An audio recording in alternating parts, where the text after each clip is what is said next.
नमस्कार,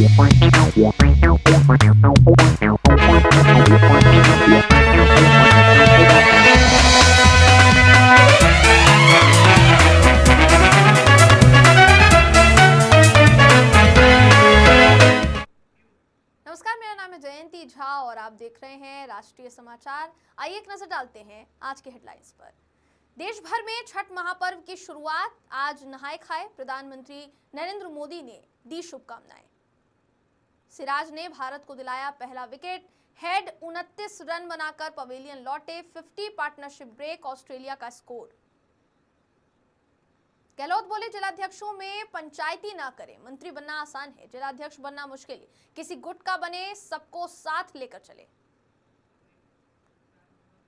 थाईलैंड की महारानी सिरिकेट का 93 साल की उम्र में निधन। शाही होकर भी थी आम, दुनिया की थी फैशन क्वीन। पाकिस्तानी सेना करती है मानवाधिकार का उल्लंघन। भारत ने पड़ोसी को यूएन में जमकर सुनाया। आस्था का महापर्व छठ पूजा नहाए खाए के साथ से शुरू हो गया है। 4 दिनों तक चलने वाला ये पर्व उत्तर प्रदेश, बिहार समेत विश्व भर में श्रद्धा और उत्साह के साथ मनाया जाता है। पीएम मोदी ने छठ पूजा की देशवासियों को शुभकामनाएं दी।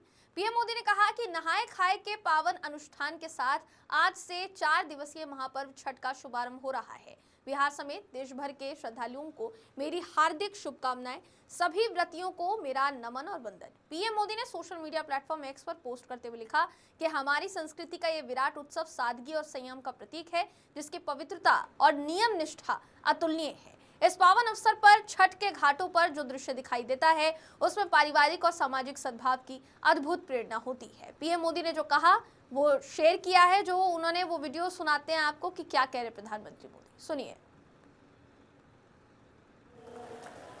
मेरा सौभाग्य है कि छठ महापर्व की इस शुभ बेला में आप सभी परिवारजनों के बीच आप सबके दर्शन करने का अवसर मिला है। मेरी कामना है कि छठी मैया का आशीर्वाद बिहार पर, हम सभी पर इसी तरह बना रहे। साथियों, जब छठी मैया की पूजा की बात आती है तो शारदा सिन्हा जी को याद करना स्वाभाविक है। और शारदा जी तो बेगूसराय की बहू थी। हमारी सरकार को उन्हें पहले पद्म भूषण और इस वर्ष पद्म विभूषण से सम्मानित करने का अवसर मिला। शारदा सिन्हा जी अब हमारे बीच नहीं है, लेकिन उनके अमर गीत हमेशा गूंजते रहेंगे। मैं शारदा सिन्हा जी को विनम्र श्रद्धांजलि। ऑस्ट्रेलिया और भारत के बीच वनडे सीरीज का तीसरा मैच सिडनी में खेला जा रहा है। भारतीय टीम ने लगातार 18वें वनडे मैच में टॉस गंवाया। ऑस्ट्रेलियाई टीम पहले बल्लेबाजी कर रही है। टीम ने 12 ओवर में 1 विकेट पर 71 रन बना लिए हैं। कप्तान मिशेल मार्श और मैथ्यू शॉट क्रीज पर है। ट्रेविस हेड 29 रन बनाकर आउट हुए। उन्हें मोहम्मद सिराज ने प्रसिद्ध कृष्णा के हाथों कैच कराया। इसी के साथ 50 पार्टनरशिप ब्रेक हुई। हेड ने इस पारी के दौरान वनडे क्रिकेट में 3000 रन पूरे किए हैं। भारतीय टीम 3 मैचों की सीरीज में 2-0 से पिछड़ रही है।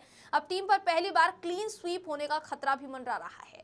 कंगारू वनडे क्रिकेट में भारत को अब तक क्लीन स्वीप नहीं कर सके हैं। 2 दिन पहले 23 अक्टूबर को ऑस्ट्रेलिया ने दूसरा मुकाबला 2 विकेट से जीता था। टीम को पहले मैच में 7 विकेट की जीत मिली थी।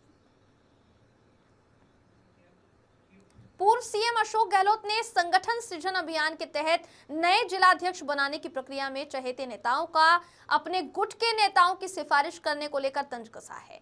गहलोत ने कहा कि हाईकमान चाहता है कि जिलाध्यक्षों पर निष्पक्ष होकर असली फीडबैक हमारे पास आए। वो तभी आएगा जब कोई नेता पंचायती ना करे, पर्यवेक्षकों से सिफारिश ना करे, अपनी भावना उनको नहीं बताए, पूर्व सीएम ने कहा कि किसी भी गुट का जिलाध्यक्ष बने वो सभी को साथ लेकर चले। दरअसल राजस्थान के 48 जिलों के जिलाध्यक्ष के लिए पार्टी ने पैनल तैयार किया है। नए जिलाध्यक्षों का ऐलान नवंबर में हो सकता है। गहलोत ने कहा कि कोई बात है तो राहुल गांधी को बताया जाए, केसी वेणुगोपाल को बताया जाए। मैं फॉलो करता हूं, मेरे पास फीडबैक आया तो उस पर कोई बात नहीं, लेकिन पर्यवेक्षकों से कोई बात नहीं करनी चाहिए। इसलिए मैंने पोस्ट किया कि प्रस्ताव पास नहीं होना चाहिए कि अमुक नेता को हम अधिकार देते हैं, वो भी नहीं होना चाहिए। तो मेरा स्टैंड आज भी वही है और मैं चाहता हूं कि ईमानदारी से पूरा प्रोसेस हो जाए। गहलोत ने कहा कि भरा पड़ा था राजस्थान हाउस, तो मैंने उनको समझाया आप सब आए हो, अच्छी बात है, पर दिमाग में रखो हम ईमानदारी से काम करना चाहते हैं, वफादार है पार्टी के। आप में से कोई बन जाओ, सब वेलकम करेंगे आपका, हम भी वेलकम करेंगे। और अगर आप में से कोई नहीं बन पाए, कोई दूसरा बन जाए, तो हम सब उसका सहयोग करें, चाहे वो कोई भी व्यक्ति हो, चाहे वो मेरे खिलाफ है, इस बात का कोई मतलब नहीं है। थाईलैंड की राजमाता सिरिकिट का निधन हो गया है। उन्होंने युद्ध के बाद के समय में देश की राजशाही में ग्लैमर, गरिमा और आधुनिकता का नया अध्याय जोड़ा था। 93 वर्ष की आयु में उनका शुक्रवार देर रात निधन हो गया। रॉयल हाउस होल्ड ब्यूरो ने शनिवार को यह जानकारी दी है। 2012 में स्ट्रोक आने के बाद से सार्वजनिक जीवन से दूर रही थी। 2019 से अस्पताल में भर्ती सिरिकिट को 17 अक्टूबर को ब्लड इन्फेक्शन हुआ था, जिसके बाद उनकी स्थिति बिगड़ गई। राज परिवार और राज कर्मचारियों के लिए 1 वर्ष का शोक काल घोषित किया गया है। प्रधानमंत्री अनुतिन चान विराकुल ने मलेशिया में होने वाले आसियान शिखर सम्मेलन का दौरा रद्द कर दिया है। शनिवार को कैबिनेट विशेष बैठक में राजकीय अंतिम संस्कार की योजना पर चर्चा करेगी। क्वीन सिरिकिट अपने पति किंग भूमिबोल अदुल्यादेज के साथ 70 साल तक थाईलैंड के शाही दौर की सबसे लंबी अवधि की साथी रही हैं। उन्होंने सिर्फ थाई जनता का दिल ही नहीं जीता, बल्कि दुनिया को थाई संस्कृति और फैशन से भी रूबरू कराया। 1960 में अमेरिका दौरा के दौरान उन्होंने व्हाइट हाउस में स्टेट डिनर में अपनी मौजूदगी से मीडिया को मंत्रमुग्ध कर दिया था। टाइम मैगजीन ने उन्हें slim and arc feminist queen कहा, जबकि फ्रांसीसी अखबार ने उन्हें रेविशिंग ब्यूटी बताया। संयुक्त राष्ट्र में भारत ने एक बार फिर पाकिस्तान को आईना दिखाया है। भारत ने पाकिस्तान से कहा कि वो पीओके में मानवाधिकारों का उल्लंघन बंद करे। साथ ही ये कहा कि भारत पूरी दुनिया को एक परिवार मानता है, इसलिए भारत सभी समाज के लोगों को साथ लेकर चलने में विश्वास रखता है। बता दें कि पीओके में सरकार और सेना की दमनकारी नीतियों के खिलाफ आम लोग विरोध प्रदर्शन कर रहे हैं। इन विरोध प्रदर्शनों को दबाने के लिए सेना द्वारा उठाए जा रहे हिंसक कदमों में काफी लोगों की मौत भी हो चुकी है। संयुक्त राष्ट्र में भारत के स्थायी प्रतिनिधि हरीश पार्थानेनी ने क्या कहा है, सुनाते हैं आपको, सुनिए। Madam President, finally I refer to the statement of the representative of Pakistan. Let me emphasize that the Union Territory of Jammu and Kashmir has been, is and will always be an integral and inalienable part of India. The people of Jammu and Kashmir exercise their fundamental rights in accordance with India's time-tested democratic traditions and constitutional framework. We of course know that these are concepts alien to Pakistan. We call upon Pakistan to end the grave and ongoing human rights violations in the areas illegally occupied by it, where the population is in open revolt against Pakistan's military occupation, repression, brutality, and illegal exploitation of resources. Madam President, we see the world as one family, a vision enshrined in our civilizational ethos of Vasudhaiva Kutumbakam. This is not only an outlook that anchors our worldview, but also the reason why. Bharat और America trade deal को लेकर ये कहा कि भारत जल्दबाजी में सौदे और सिर पर बंदूक रखकर डील नहीं करता। जर्मनी में बर्लिन डायलॉग में उन्होंने कहा कि भारत यूरोपीय संघ और अमेरिका समेत देशों और क्षेत्रों के साथ ट्रेड डील पर बातचीत कर रहा है।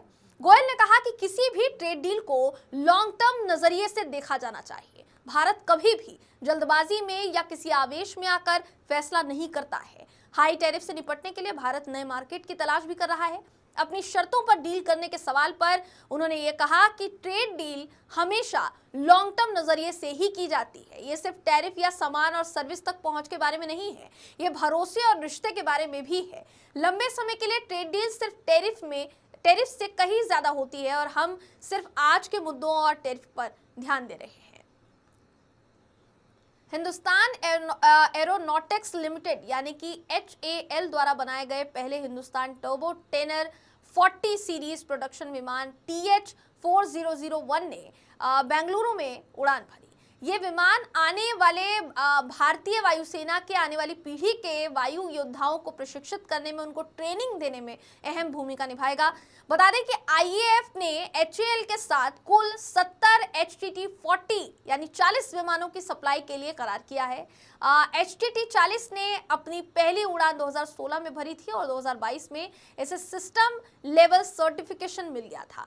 HTT-40 एक पूरी तरह से एक्रोबैटिक 2 सीटों वाला टर्बो प्रॉप विमान है।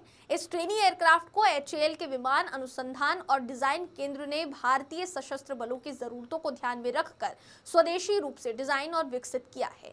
यह विमान basic flight training, acrobatics, instrument, इसके अलावा फ्लाइंग और रात में उड़ान भरने का प्रशिक्षण देने के लिए बनाया गया है। इसमें अत्याधुनिक ग्लास कॉकपिट, आधुनिक एवियोनिक्स और नवीनतम सुरक्षा सुविधाएं जैसे जीरो इजेक्शन, सब सीट, सब कुछ शामिल है। किशनगंज के कोचा धामन के AIMIM प्रत्याशी सरवर आलम को निर्दलीय प्रत्याशी इम्तियाज अशफी ने अपना नामांकन वापस लेकर समर्थन दिया है। इस पर शुक्रवार देर रात प्रतिक्रिया देते हुए सरवर आलम ने इसे घर वापसी बताया। उन्होंने कहा कि यह सही समय पर लिया गया सही फैसला है, जिससे मजलिस को मजबूती मिलेगी। AIMIM पर टिकट बेचने के आरोपों को सरवर आलम ने निराधार बताया है। उन्होंने कहा है कि कोई भी पार्टी सर्वेक्षण के आधार पर ही टिकट देती है, जो हकदार होता है उसे ही टिकट मिलता है। उन्होंने राजद पर निशाना साधते हुए कहा कि सीमांचल के 4 विधायक AIMIM छोड़कर राजद में शामिल हुए थे, लेकिन उनमें से 3 का टिकट राजद ने काट दिया। उन्होंने ऐसी पार्टियों से संबंध रखने को गलत बताया और कहा कि राजद ने यहां की जनता को हमेशा धोखा दिया है।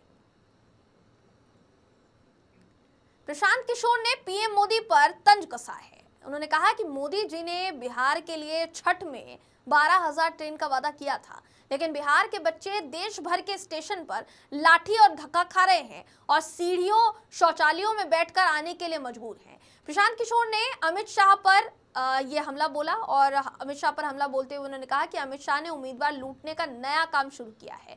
हमारे 3 से 4 उम्मीदवार लूटे तो आज गोपालगंज में एक सूद समेत वापस कर दिए हैं। प्रशांत किशोर चुनाव प्रचार के दौरान पश्चिमी चंपारण में पहुंचे थे और वहां उन्होंने कहा कि चंपारण गांधी की कर्मभूमि के साथ ही जनसुराज की जन्मभूमि है। यहां से शुरू हुआ प्रयास अब बिहार के लोगों की राजनीतिक बंधुआ मजदूरी खत्म करने वाला है। प्रशांत किशोर ने पूरा बयान क्या दिया है, सुनाते हैं आपको, सुनिए। बिल्कुल PM मोदी आए हैं, उनको रिकॉर्ड तोड़ने के लिए कहना चाहिए कि इस बार रिकॉर्ड ऐसा टूट गया कि छठ में लाखों बच्चे बिहार के वापस घर नहीं आ रहे हैं। ये रिकॉर्ड बनाया जा रहा है। 12,000 ट्रेन का वादा किया था मोदी जी ने और इनकी सरकार ने, और आप देखिए पूरे देश में हर रेलवे स्टेशन पर, हर बस स्टैंड पर बिहार के बच्चे धक्का खा रहे हैं, लाठी डंडा पड़ रहा है उनको। ट्रेन में सीढ़ी पर बैठकर, लैट्रिन में बैठकर बच्चों को आना पड़ रहा है। ये मोदी जी की सरकार है और ये लोग इतना डरे हुए हैं कि बिहार के लोगों को आने नहीं दे रहे, क्योंकि जान रहे हैं कि वो लड़के जब आएंगे बिहार में तो इस बार इनका नींव हिलने वाला है। लेकिन बिहार के लोगों को ये सीखने समझने की जरूरत है कि गुजरात के लोगों के लिए 1 लाख करोड़ का बुलेट ट्रेन चल रहा है और बिहार के बच्चों को छठ में घर आने के लिए पैसेंजर ट्रेन भी नसीब नहीं है। तो मेरे भाई एक बार संकल्प लो, और जिन लोगों ने आपके बच्चों का ये दुर्दशा किया।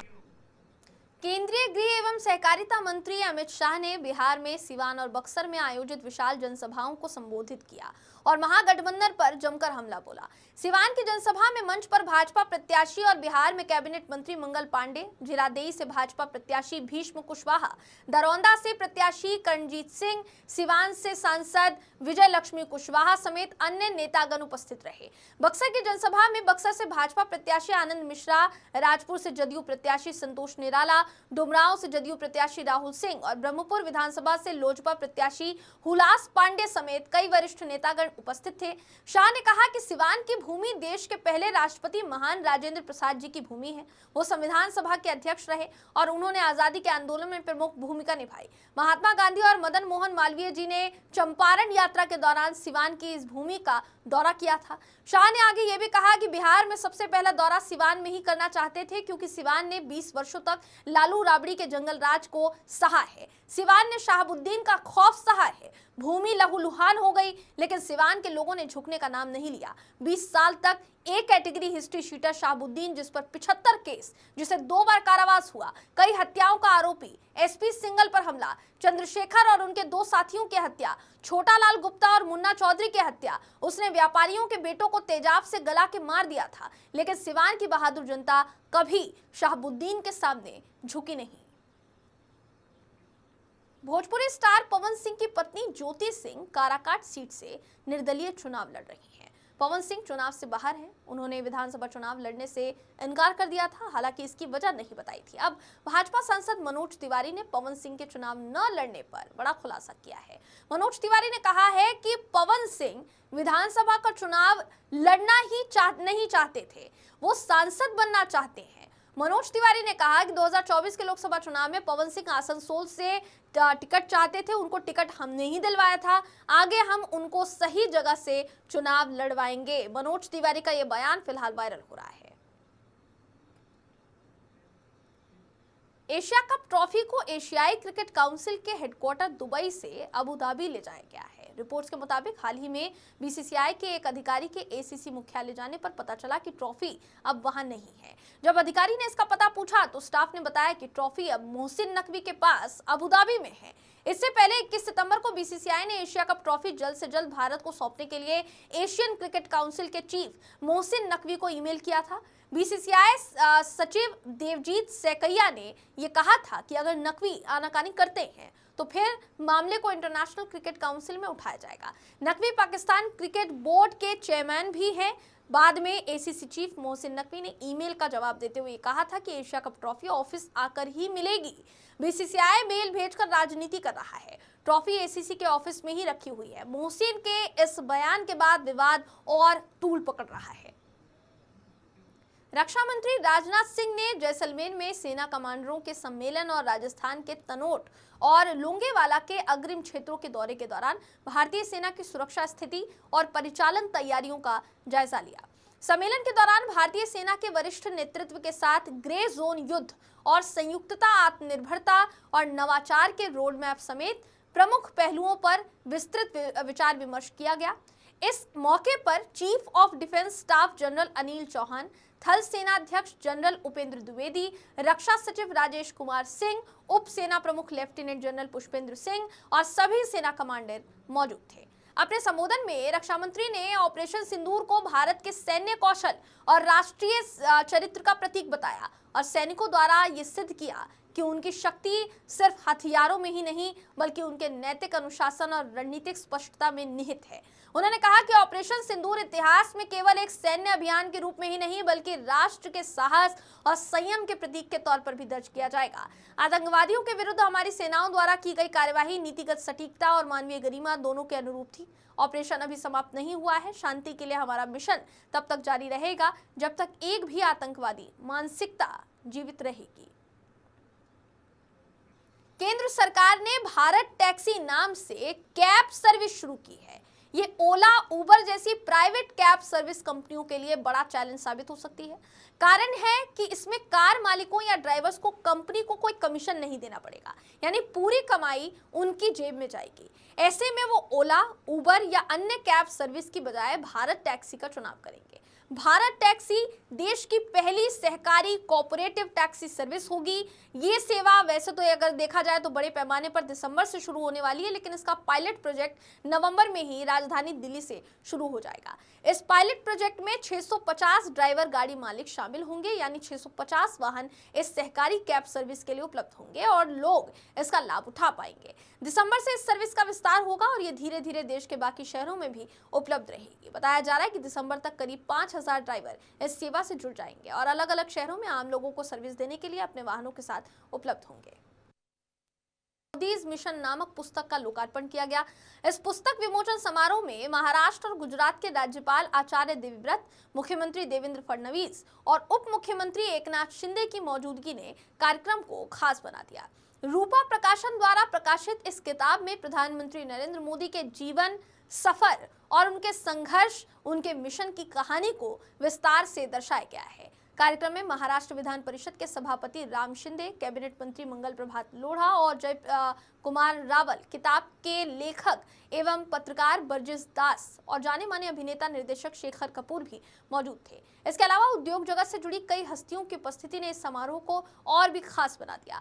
कार्यक्रम के दौरान मुख्यमंत्री देवेंद्र फडणवीस और उप मुख्यमंत्री एकनाथ शिंदे ने प्रधानमंत्री मोदी के नेतृत्व और उनके मिशन पर अपने विचार साझा किए। आइए सुनते हैं इस मौके पर दोनों ने क्या कहा।